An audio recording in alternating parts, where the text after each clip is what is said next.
en realidad con un índice de frecuencia bastante elevado. ¿Se escucha? ¿Me confirman, por favor? Está un poco Sí, lento la doctor, Sí, sí le doctor, sí escucho. se le escucha.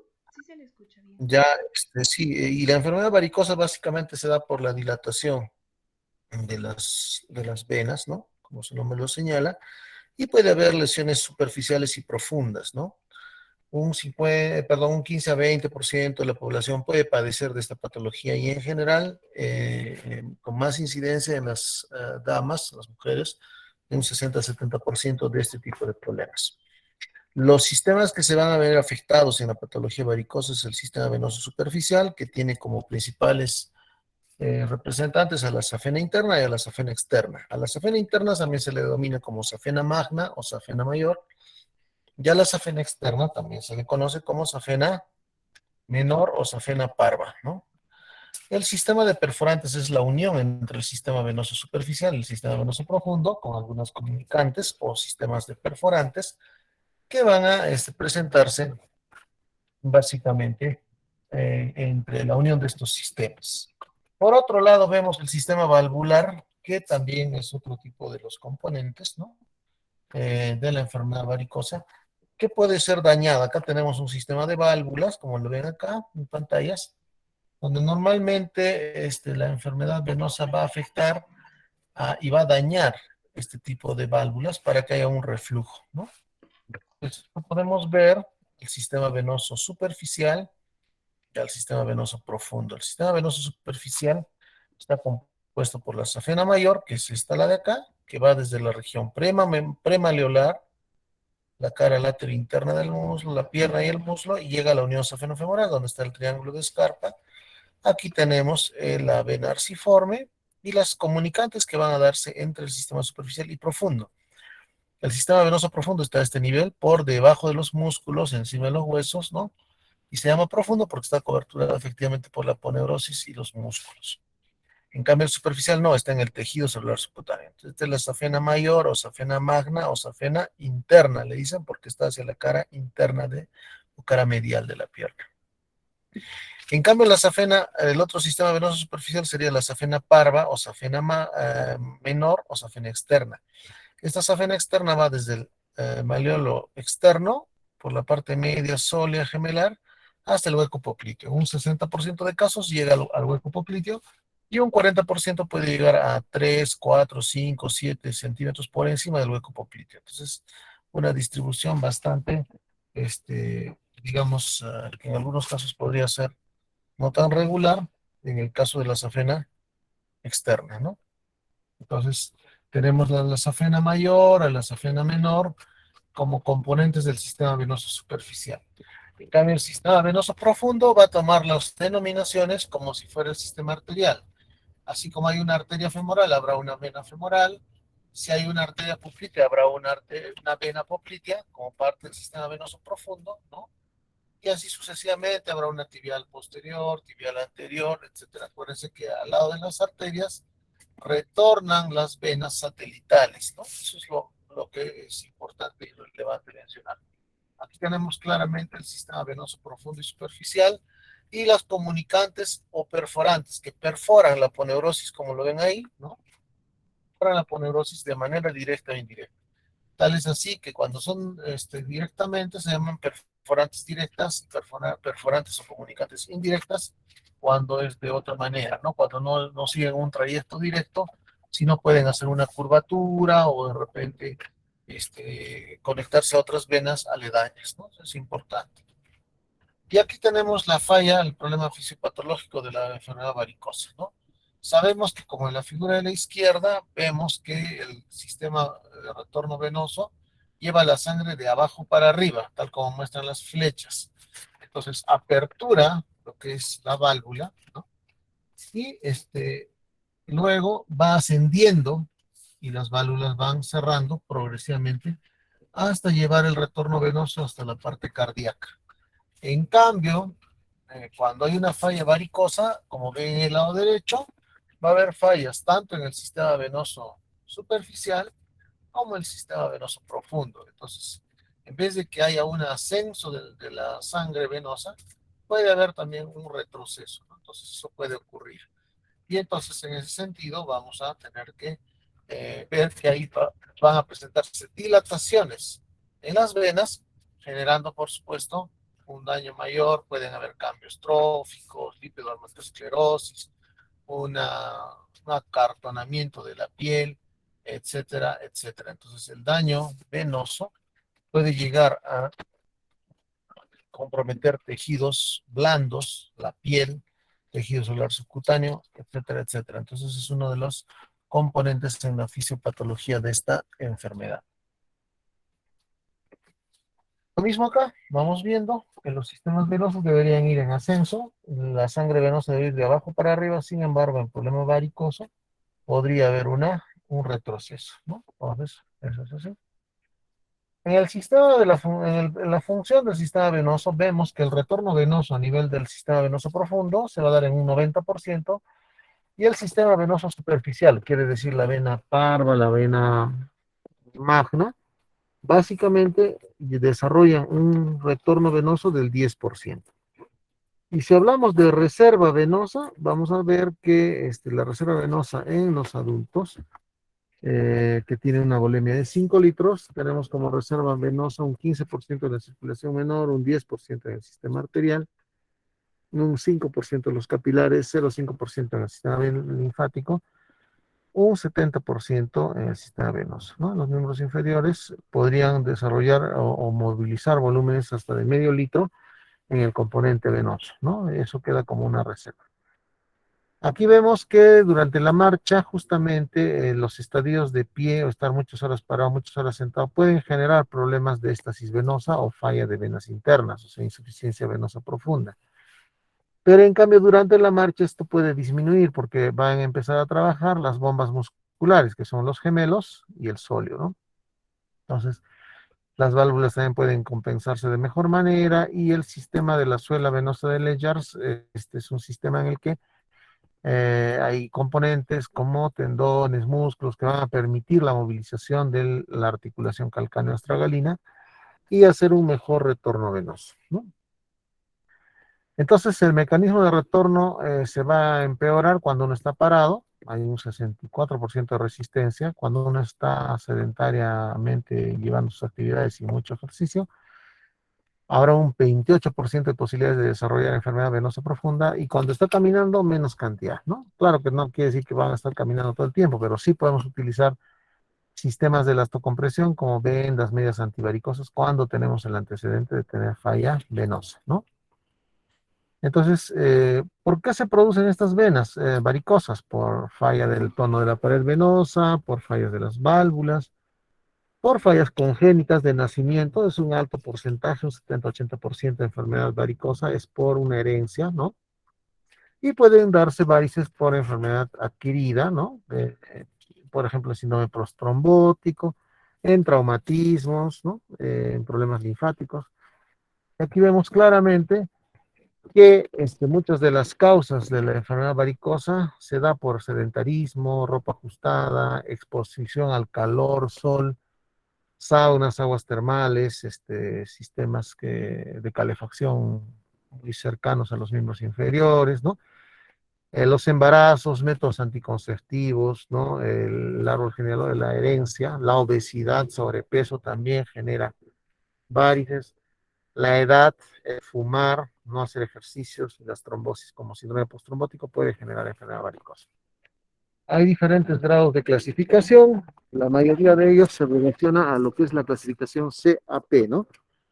La clasificación CAP es básicamente una clasificación internacional en la que sobre todo se tiene que verificar los grados, ¿no? La clasificación C es la parte clínica, la etiológica, y luego vamos a ir viendo en esta tipificación. En el primer grado, por ejemplo, vemos dilataciones venosas palpables. En el segundo grado, elongación y dilataciones sintomáticas, pesadez, cansancio, parestesias. En cambio, cuando ya aparece hinchazón de piernas, ¿no?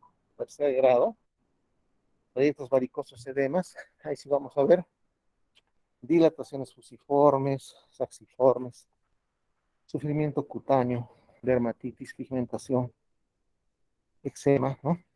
De cuarto grado, podemos ver lesiones tróficas, úlceras venosas. Aquí vemos algunos componentes anatómicos venosos que podemos tomar en cuenta, ¿no?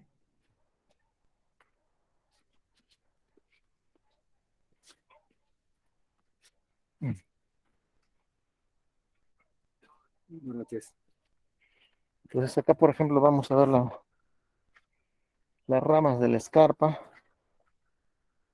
de una clasificación de las ramas venosas anterolaterales, femoral superficial, etcétera, etcétera, ¿no? Tenemos la poplitea,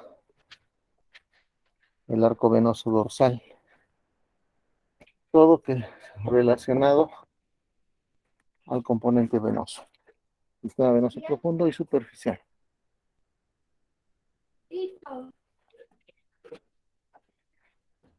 Esta es la clasificación de lo que corresponde a la clasificación CAP.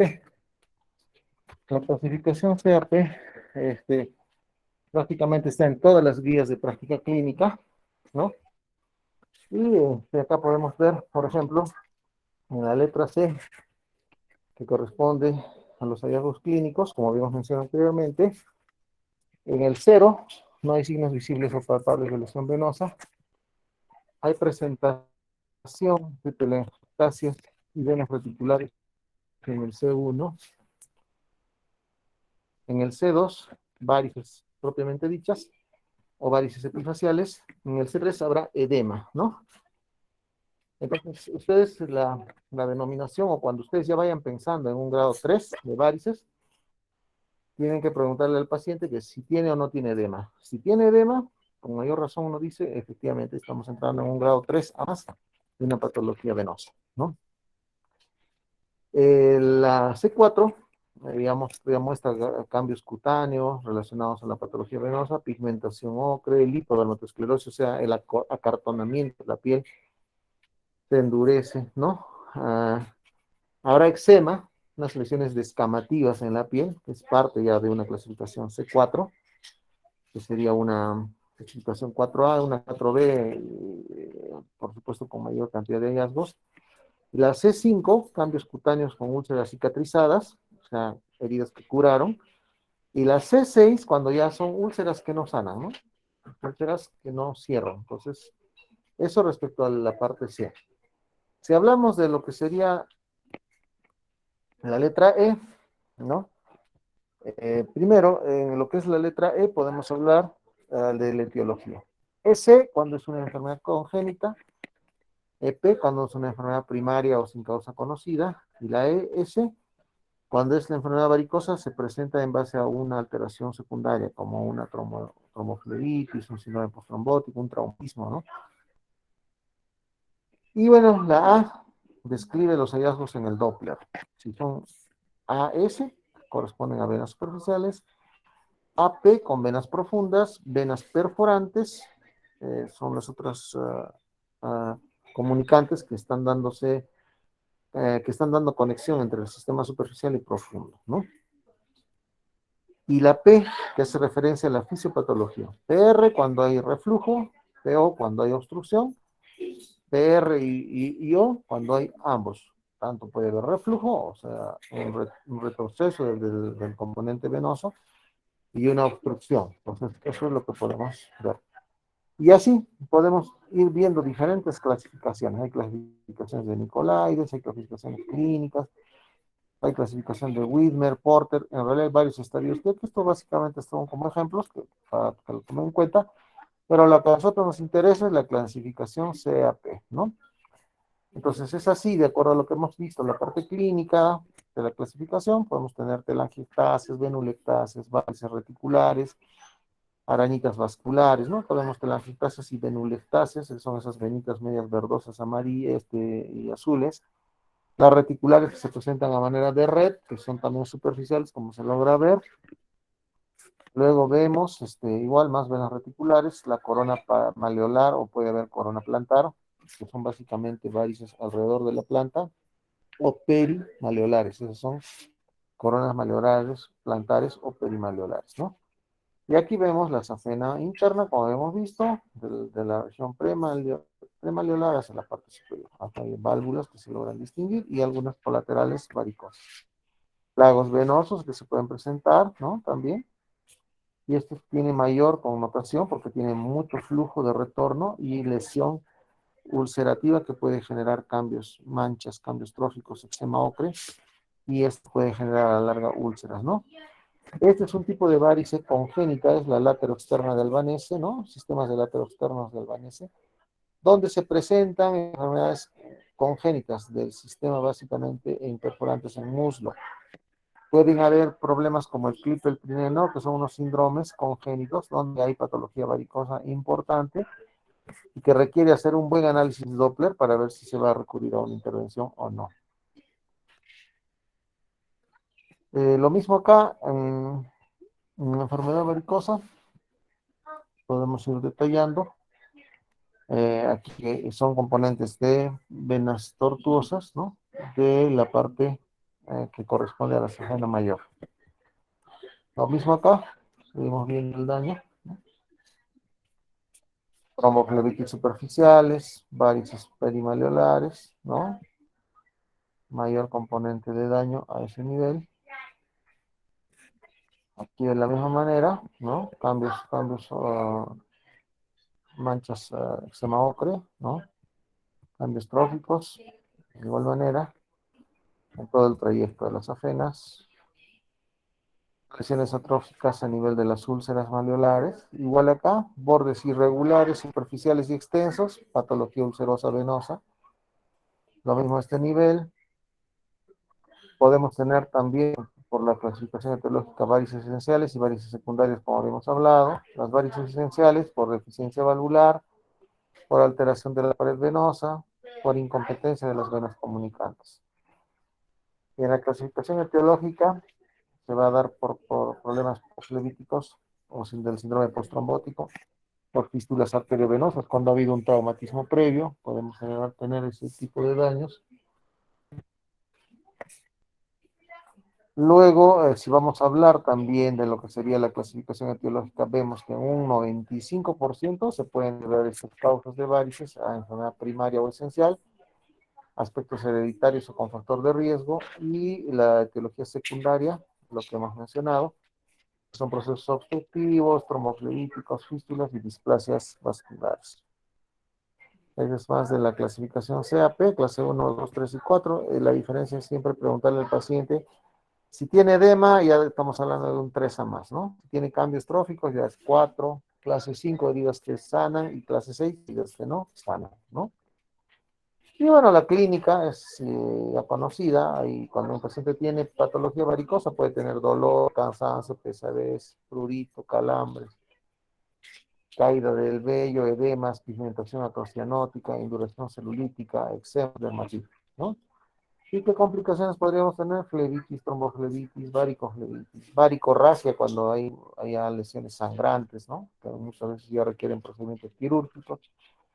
Linfangitis, ulceraciones, trombosis venosa superficial, trombosis venosa profunda y tromboembolia pulmonar, que es lo más peligroso. La tromboembolia pulmonar es básicamente que el coágulo que se ha presentado en el sistema varicoso superficial o profundo migra hacia la parte pulmonar, a la arteria pulmonar, y puede ocluir alguna de estas ramas generando lesiones, ¿no? Muy bien, eso respecto a lo que es el cuadro mmm, varicoso. Existen pruebas funcionales para ver si hay insuficiencia venosa profunda, como la prueba de Trendelenburg, PAT, Pertres, Schwartz, ¿no? Y esas pruebas son aquellas que ustedes tienen que revisar para la siguiente sesión y recordar. De repente vamos a hacer 2 o 3 preguntas a alumnos que puedan recordarnos las pruebas para evaluar el sistema venoso superficial y profundo. Acuérdense, prueba de Trendelenburg, anoten, prueba de Pratt, prueba de Pertres y prueba de Schwartz. Son 4 pruebas funcionales del sistema venoso. Que si no tienen un Doppler, podrían utilizar estas pruebas semiológicas. Entonces, ¿lo anotaron? Trendelenburg, Pratt, Pertes y Schwartz. Muy bien, chicos. Estudios no invasivos, efectivamente, el Doppler, el ecodoppler venoso, arterial, ecotomografía vascular, flebografías de cuando sea necesario, que son invasivos, flebografías radioisotópicas podrían darse también. El tratamiento quirúrgico que normalmente nosotros realizamos tiene estos componentes, las safenectomías internas externas, operaciones de Sigorraga, operación de Koch, de Linton, Helder, operaciones segmentarias con microincisiones, varicectomías. Podemos utilizar los fleboextractores clásicos, ¿no? Se hace un previo marcaje Doppler de la zona donde hay reflujo y un daño valvular. Y podemos también tratar o ligar perforantes que a veces generan ulceraciones o manchas, como la coquet 1, coquet 2, coquet 3, o también se llaman perforantes premaleolares. La perforante a 24 centímetros es bien común, la de Leonardo también, la perforante de Boyd y la perforante de Dodds, ¿no? Entonces son perforantes descritas por esos autores. Podemos tener diversos tipos de reflujo a nivel de la safena, puede haber doble safena, colaterales, perforantes colaterales, puede haber parte de la safena que esté bien, pero sin embargo el reflujo viene por otras ramas que van a comprometer parte del tronco y ahí necesitan tratamiento quirúrgico. Con safenectomía, varicectomía por una técnica de stripping, como vemos acá, una incisión alrededor de las varices y vamos retirando con algunos dispositivos para retirar las varices, ¿no? Entonces acá también, este ya es un tema más de varice congénita, ¿no? Que son lateroexternas, que hemos hablado, lateroexterno del Vanese, como en este caso. Y se pueden hacer diversas incisiones, cirugías para que finalmente podamos tener una adecuada respuesta. No hay cura para las varices, pero sí se controlan, se tratan de evitar que no lleguen a enfermedades ulcerativas. El tratamiento médico se dará con flebotónicos, Taflón, varicocin, diversos flebotónicos pueden utilizar durante un periodo prudente, ¿no? Vendaje elastocompresivo, ¿no? Drenaje postural, deambulación sistematizada, ejercicios de expresión muscular, evitar fuentes de calor directas, cuidados en la piel, evitar la obesidad, hay que utilizar un calzado adecuado. Zapatos no mayores de taco 5, taco 3 es lo recomendable, tampoco planos. Porque el taco 3 te permite movilizar la articulación del tobillo, que eso es lo que nos interesa a nosotros. Otros tratamientos, podemos utilizar tratamientos esclerosantes, láser transdérmico, láser endovascular, microcirugía, mesoterapia, microelectropuntura, estas escleroterapias que se pueden utilizar en varices superficiales, ¿no? Y para lo que es la profilaxis, evitar la obesidad, hacer ejercicios, actividad física, evitar el sedentarismo, corrección de problemas de apoyo de pie plano, corregir debilidad muscular, hay que hacer ejercicios para tonificar el músculo y las piernas, evitar prendas ajustadas en la zona de la cintura, rodilla, ¿no? Evitar tacos altos exagerados, ¿no? Acá fíjense, la obesidad, el taco, la natación puede ayudar mucho, no usar ropa ajustada, porque podría interrumpir el flujo venoso normal, y bueno, visitar al especialista regularmente, ¿no? Esos aspectos son los que tenemos que tomar en cuenta en este tipo de problemas. ¿Listo? Muy bien, entonces vamos a pasar a ver cómo otro de los...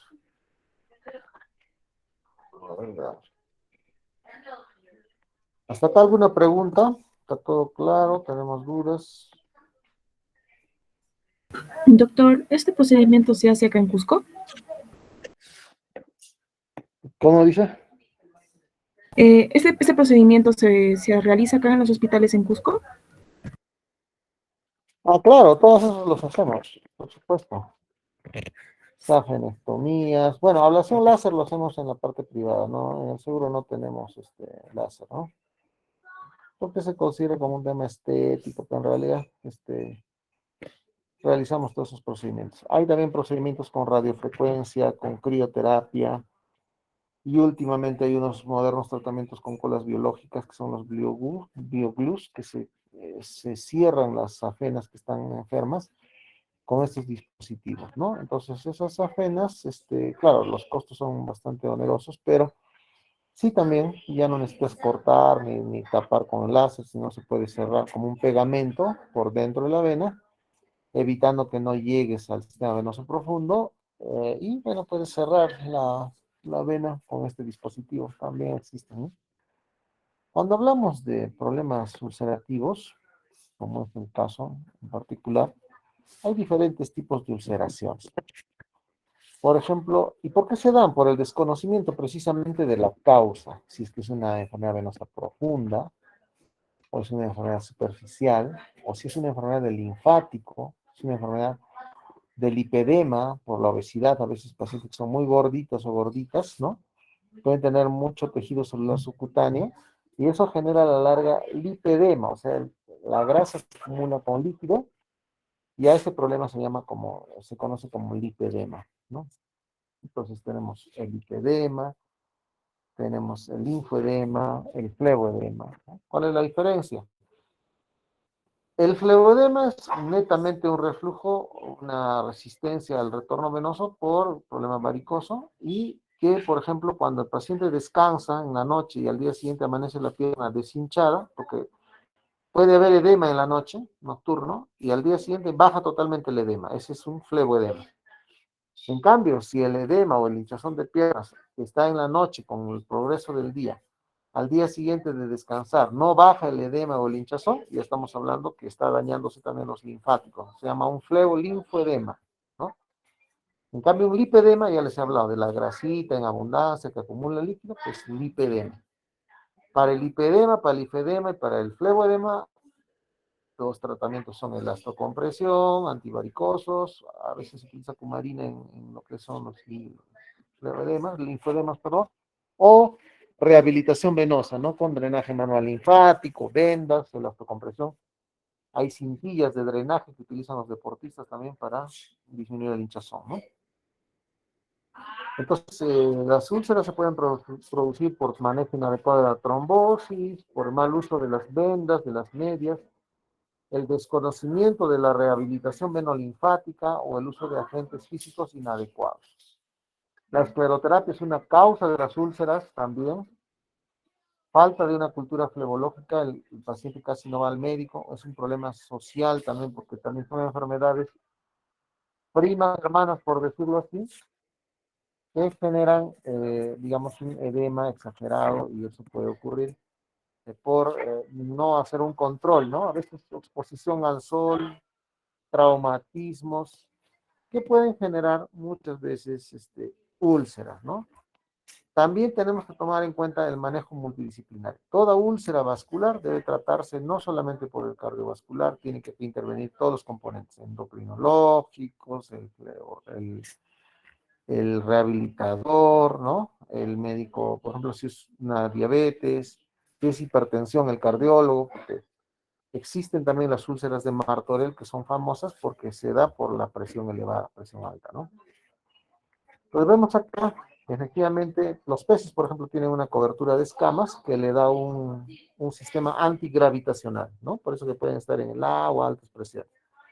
En cambio, el humano, los mamíferos, etcétera, no tienen esta composición en algunas venas.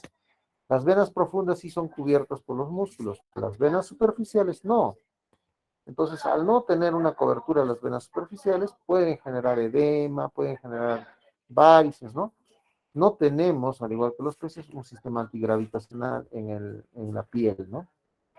Y eso puede generar varices. El problema es que las varices se producen por una situación de que la persona o el ser humano ya está en bipedestación, ¿no?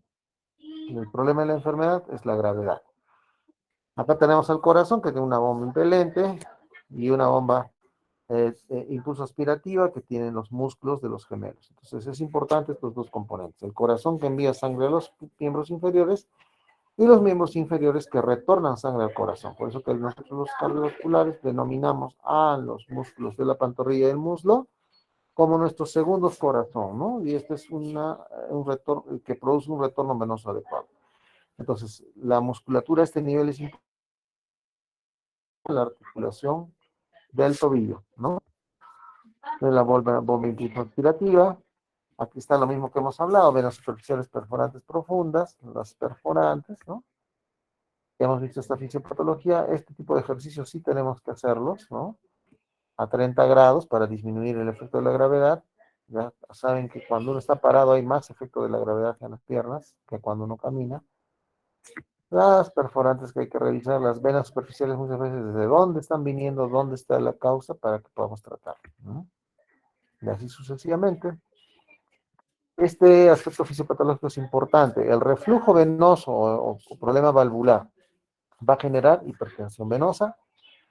Esa hipertensión venosa de los capilares va a producir hipertensión venosa capilar, va a producir un proceso de difusión y proceso de lesión por leucocitos, proceso inflamatorio, salida de líquido extravascular, acumulación que es el edema, y eso también generará una sobrecarga linfática. Entonces, una enfermedad venosa a la larga va a conllevar a una sobrecarga linfática, o sea, un fleboedema, luego va a volverse un flebolinfoedema. Eso es lo que ocurre en todos los casos.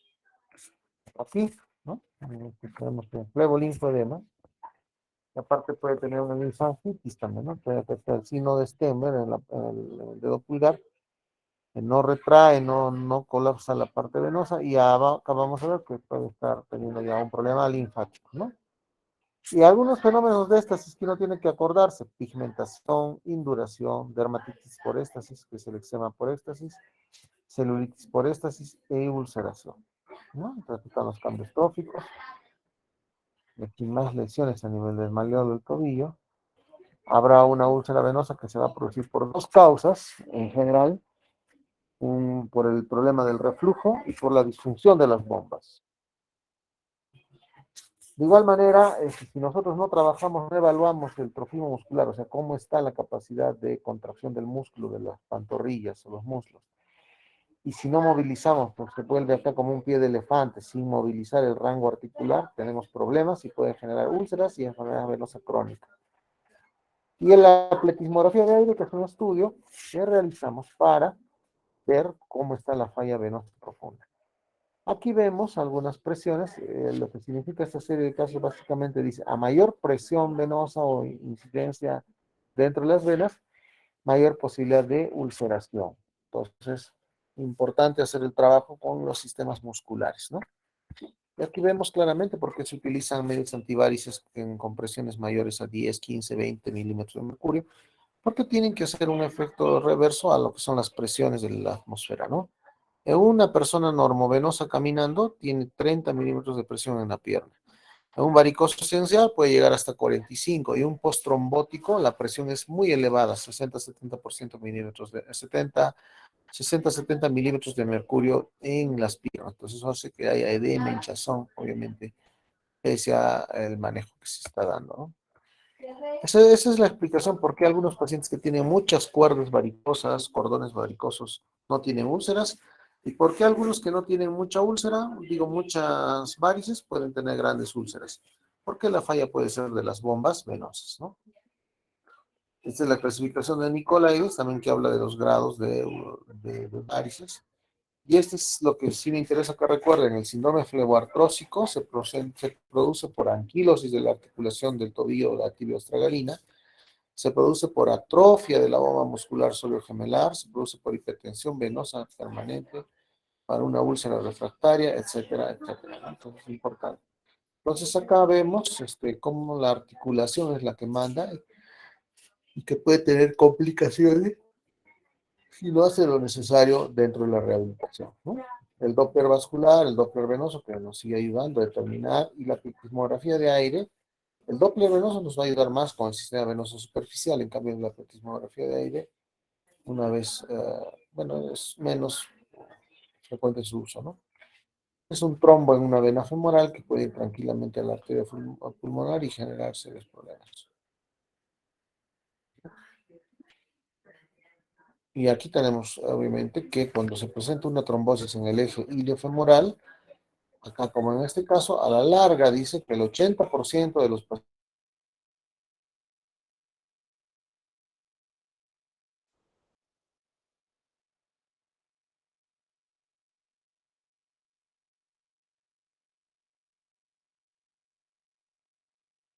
¿Cuándo hay una trombosis venosa profunda? Porque a los 5 años puede tener serias complicaciones, como lo ven. Epidemiología ya hemos hablado: vida sedentaria, sobrepeso, embarazos, tratamientos hormonales, métodos anticonceptivos, antecedentes familiares, y las profesiones de riesgo, ¿no? Gente que está muchas horas parada, seguridad, policías, etcétera, etcétera. de generar también patología varicosa. Y aquí tenemos un poco el curso y el curso de la enfermedad respecto a lo que sería la etiología y la causa, ¿no? El porcentaje de úlceras crónicas se va a dar ¿por qué? Por una mayor incidencia por enfermedades venosas. Luego vienen las úlceras arteriales, luego las de diabetes, postraumáticas y otras que también están en el rubro, ¿no? Entonces, la úlcera venosa afecta, fíjense, al 1% de la población adulta mundial. Entonces, es bastante para lo que estamos hablando y que sí va a haber mucha gente que va a acabar con úlceras venosas, ¿no?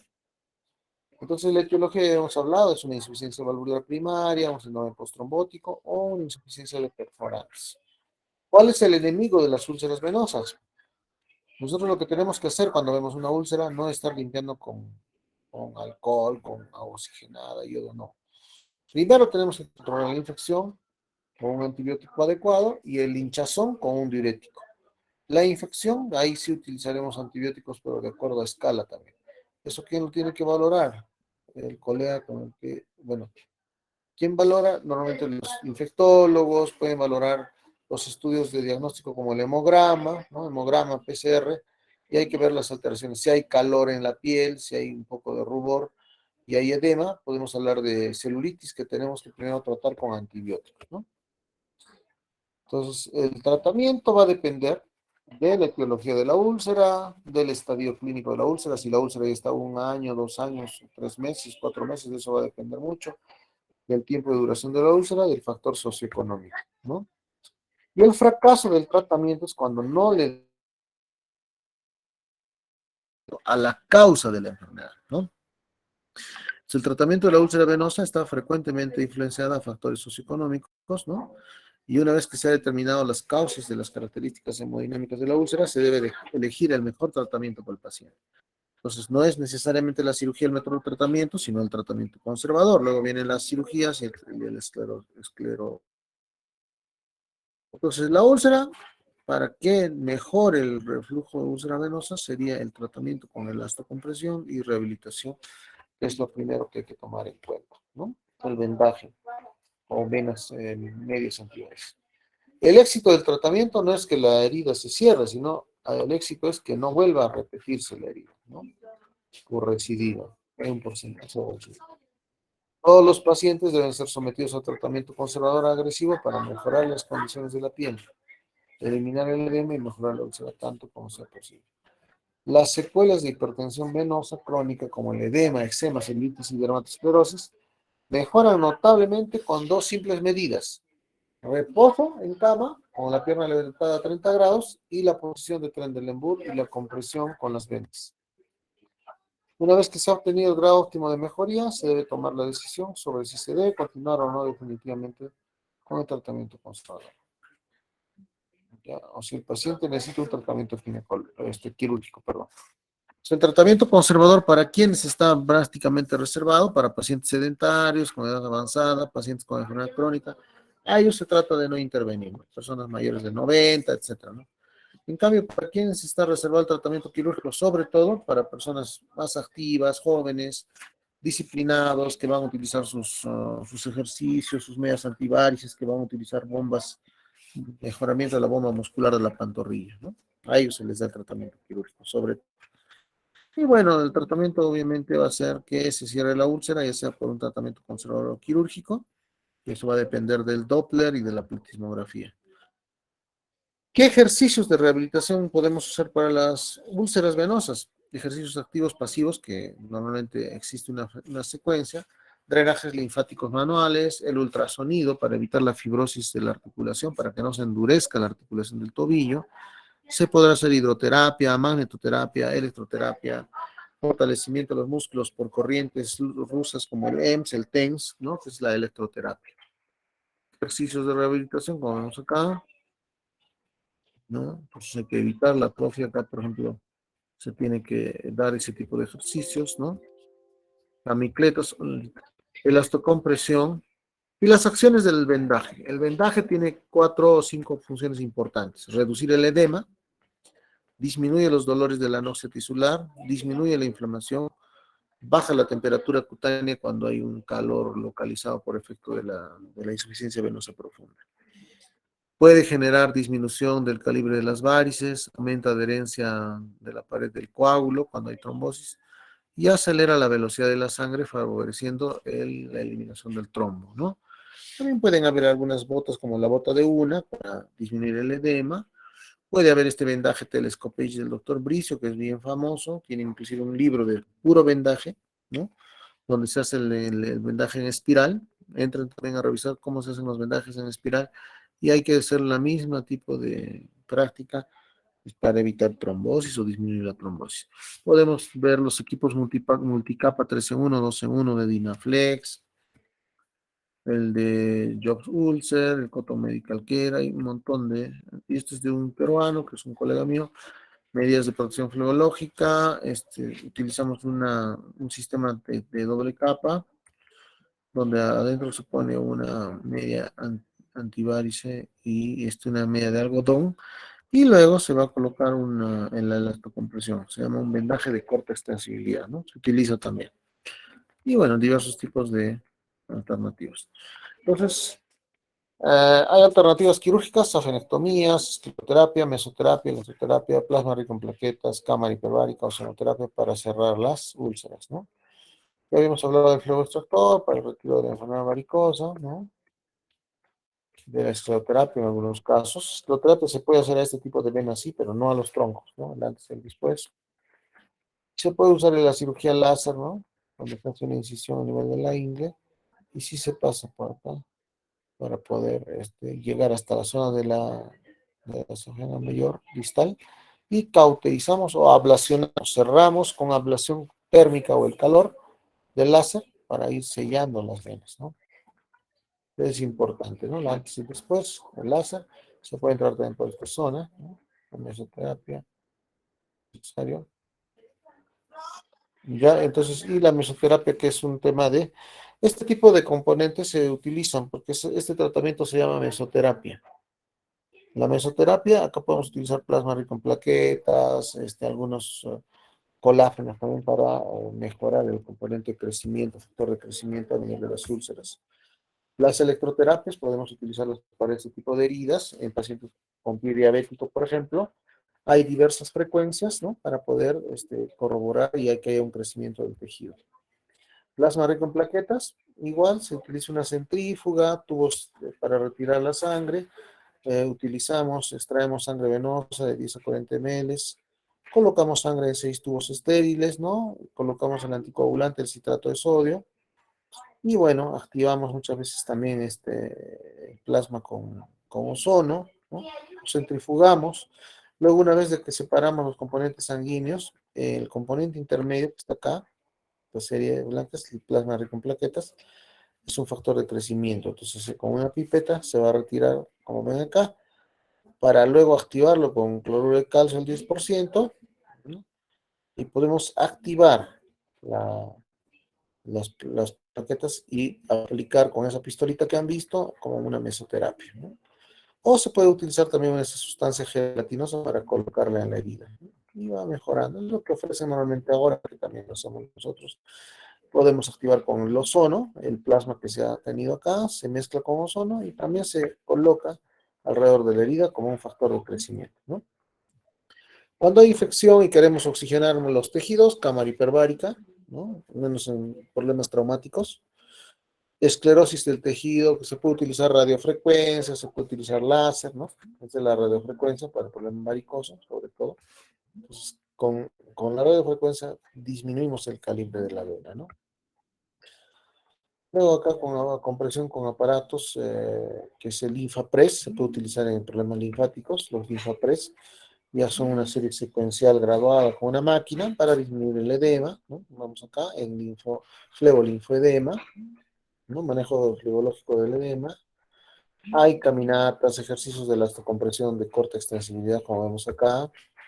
La idea es evitar que las úlceras aumenten, disminuir el dolor, disminuir el edema. Entonces, el propósito y la cura de la úlcera no depende de un solo caso. Tenemos que utilizar varios componentes, como han visto, ¿no? sea, el cierre de la úlcera no significa su curación. O sea, claro, si cerramos no quiere decir que hemos curado, puede volverse a presentar.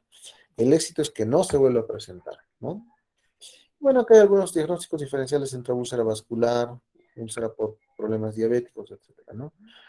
Vemos acá, por ejemplo, cuando vamos a clasificar una úlcera venosa y arterial. ¿Una úlcera venosa es más dolorosa que la arterial? No, la arterial es más dolorosa que la venosa. La arterial tiene bordes más definidos, más pequeños y pueden ser más profundos. Las venosas pueden ser más grandes, más bordes de bordes irregulares.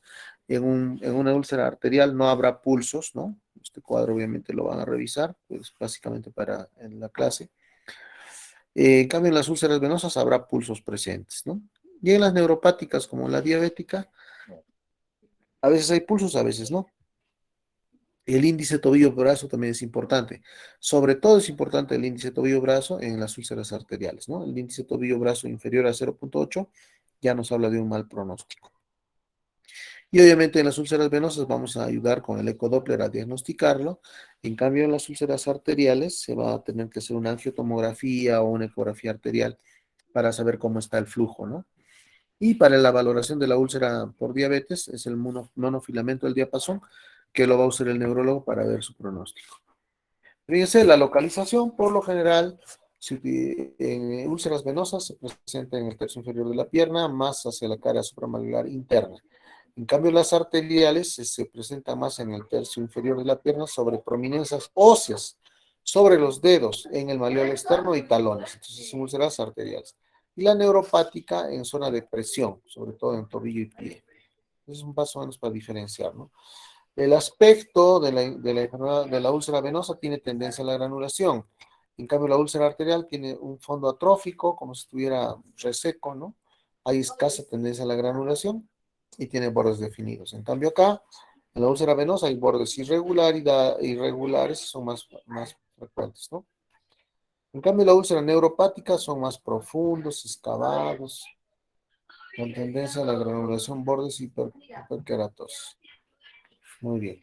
Entonces, eso es respecto al aspecto. En la enfermedad ulcerativa venosa puede haber exudado abundante moderado, en cambio en la úlcera arterial casi no hay, es más seca, no hay mucha secreción. En la neuropática puede haber ambos, ¿no? El edema puede estar presente o ausente en diferentes aspectos, no hay problema, más puede estar presente en la enfermedad venosa. La temperatura en una enfermedad venosa ulcerativa es normal, en cambio en una úlcera fría se va a presentar en una úlcera arterial, ¿no?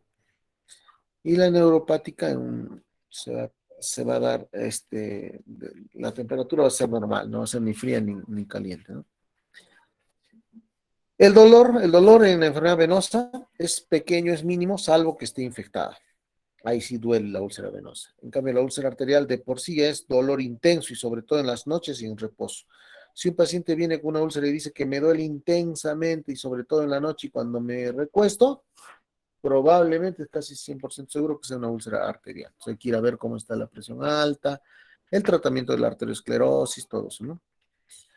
Ahora, en respecto a la infección, las úlceras venosas son menos frecuentes que haya infección. En cambio, las úlceras arteriales es más frecuente que tengan infección. Y las neuropáticas también es frecuente, ¿no? Porque es el pie diabético, por ejemplo. Aquí tenemos algunas úlceras que son venosas y otras que son las de Martorell, que son arteriales. Estas son sobre estructuras óseas, la parte posterior en los malleolos.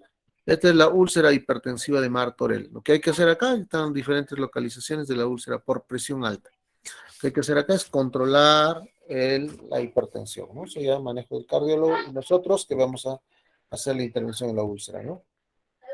Celulitis que se pueden presentar, que requiere antibiótico de amplio espectro, aterosclerosis cuando hay oclusión de la arteria, puede haber este tipo de lesiones ya por un tema de vasoespasmo, ¿no? La UCI, pacientes que pueden tener lesiones, ¿no?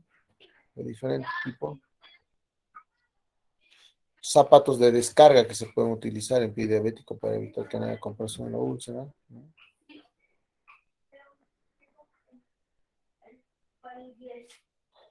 Muy bien, entonces para valorar la úlcera arterial, como les había dicho, o ver que va a necesitar una angiotomografía o un bypass, es del índice tobillo-brazo, ¿no? Exploración vascular básica con un Doppler.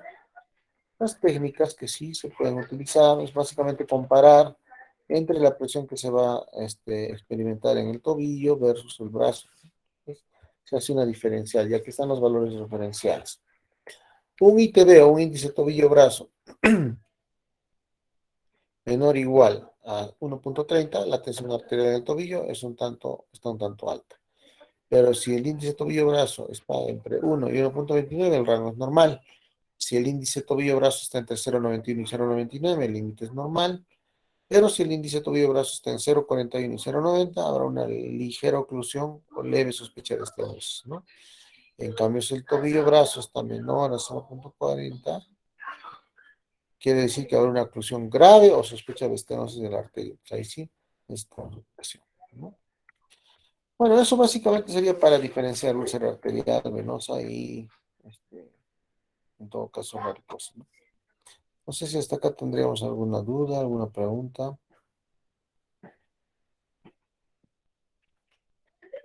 Entonces, es importante conocer las úlceras venosas arteriales y las que se van a dar, que son neuropáticas, ¿ya? Hasta acá, jóvenes, ¿alguna pregunta, alguna consulta, de repente, para poder esclarecer? En realidad, úlceras es todo un mundo, ¿eh? Inclusive clínicas para heridas casi no hay en el mundo, hay pocas, ¿no? Y acá se podría tener una clínica de heridas, bueno, sería fabuloso, ¿no? Pero tampoco no hay mucha costumbre, ni la gente tampoco, los pacientes a veces descuidan y llegan a últimos grados para poder ser atendidos, ¿no? Un problema también socioeconómico, que a veces no permite que se puedan resolver estos problemas. ¿Alguna consulta al respecto?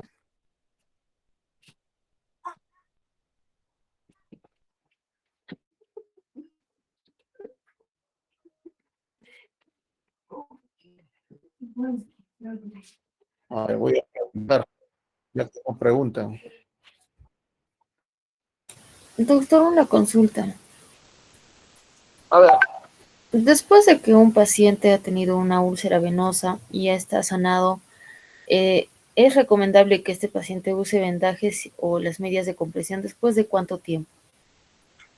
sí, una vez de que ya no hay irritación en la piel, no hay inflamación, estamos seguros que no hay infección y que ha mejorado el edema, todo eso, podemos utilizar flebotónicos, podemos utilizar elastocompresión, siempre teniendo en cuenta cómo está el cuidado de la piel. Una vez que baje ese proceso inflamatorio, ¿no? A veces, como han visto, el edema también, el calor puede generar y puede ser disminuido por una vendaje. Pero cuando la piel no es buena, mejor ponerle una media de algodón y encima recién vendado. Puede ser a la semana, 15 días, dependiendo de cómo vaya, ¿no? Si es una celulitis, a veces necesitas 14, 20 días hasta que baje el edema, ¿no? Pero sí, el vendaje, si el paciente no es varicoso, es importante.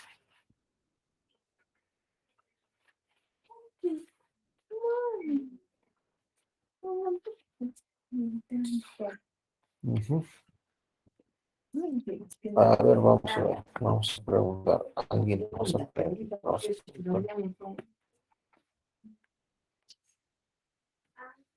Jóvenes. Nombres.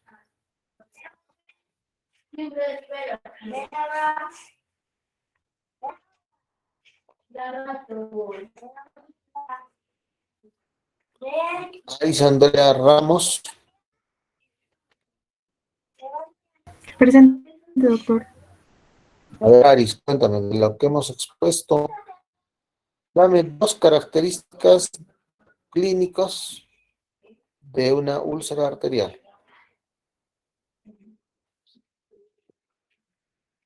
¿Cuándo crees que va a haber una úlcera arterial? ¿Qué síntomas vamos a ver? ¿Qué paciente te va a llegar con qué tipo de síntomas? Mm, tendría, a ver, tendría un problema Ausencia de pulso, circulatorio. ilusión de pulsos, frialdad, dolor intenso, ¿no es cierto? ¿Estamos de acuerdo? Dolor. Ujú, También puede sí, haber doctor. una secreción, no va a estar no va a haber tanta secreción como una úlcera venosa. Y va a haber mucho dolor intenso en las noches o en reposo. Es importante, sobre todo, ¿no? A ver, veamos. Conrado, no. No se mueve este aparato.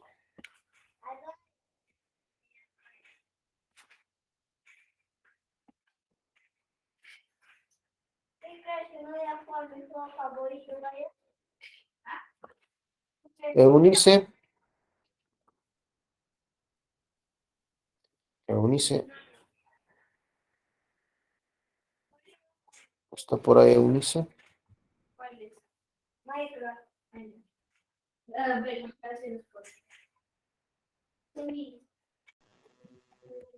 Mariet Milena, Sí, doctor, presente. a ver, Eunice. ¿Cómo tú distinguirías un fleboedema de un linfodema? Un fleboedema del linfoedema. Mm,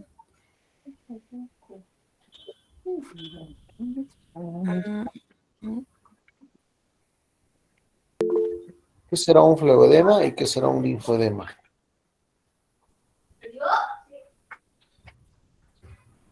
Ya para terminar, chicos, de sueño, ya creo, ya.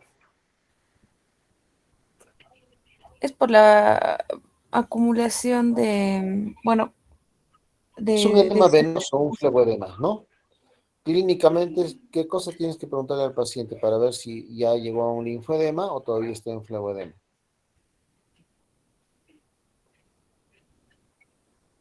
que sí es que de repente mejora cuando cuando se pone en movimiento el paciente. Mm, bueno, más o menos. Mira, el fleboedema ocurre cuando, por ejemplo, el paciente está haciendo sus actividades en el día y conforme pasan las horas en el día, en la tarde empieza a edematizarse la pierna, se hincha, ¿no? Va a descansar el paciente y al día siguiente amanece sin edema. Entonces, ahí hay afectación netamente venosa. Eso se llama fleboedema. En cambio, si al día siguiente de que la pierna se hinchada en la tarde sigue el hinchazón, quiere decir que ahí hay afectación del linfático también. Se llama flebolinfodema, que es obviamente un estadio ya más avanzado de una lesión venosa y eso genera más posibilidad de úlceras, ¿no? Esa sería la diferencia entre un fleboedema y un linfodema, ¿no? Bueno, el tratamiento sí puede ser ambos con el compresión y sobre todo en los linfoedemas, drenaje manual linfático, ¿no? En el de la cadena linfática. Listo, muchachos, hasta acá quedamos. La siguiente clase vamos a continuar con otros temas. Me parece que ya nos tocaría, estamos viendo ya, esas fístulas arteriovenosas, luego vendrá la patología infecciosa, luego vayan preparando también sus temas de exposición, ¿no? Y las clases que se tienen que tener de manera práctica. Ya tenemos horarios de días de examen, ¿cómo han quedado?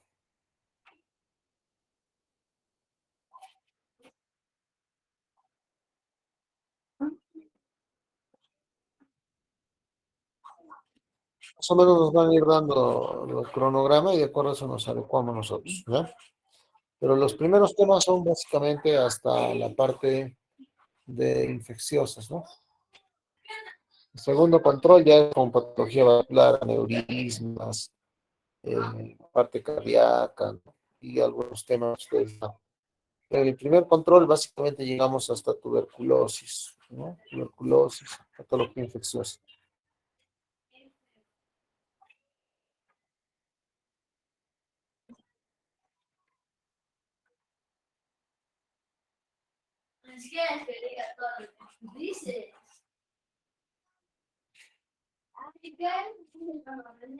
A ver, ¿cuál sería la siguiente clase?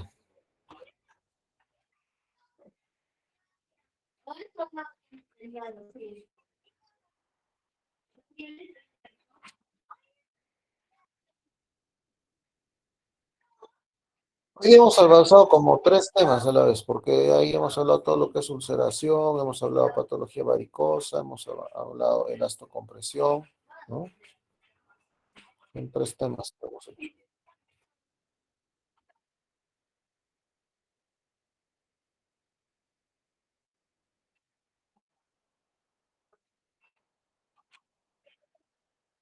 Exacto.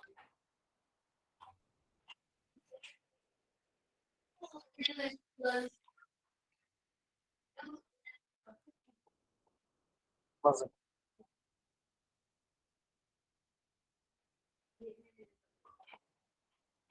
Ustedes tienen que tener el punto de corte básicamente hasta la patología infecciosa. A partir de eso, yo les empiezo a evaluar la parte de sus exposiciones para ver cómo enfocan los temas, ¿no? Ya como grupo, hay creo que seis temas que se les ha asignado para que puedan ustedes distribuirse, ¿no? Y el control, por lo general, yo lo hago con los temas que yo expongo, ¿no?